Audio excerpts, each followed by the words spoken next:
In this video, I'm going to show you how you can easily reply to a specific message on Instagram.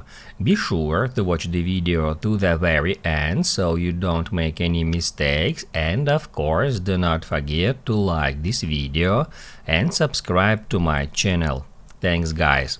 So let's get started, and first off, open up Instagram app, then tap at that icon to move on to the DM section.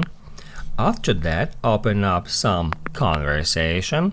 Right here I got several messages from my secondary Instagram account, and now let me show you how we can easily reply to a specific message. Basically, all we have to do is just long press at that message and then select reply. After that, we can enter a message and then tap at send. Also, to reply, you can just swipe to the right, just like that, and then enter a message.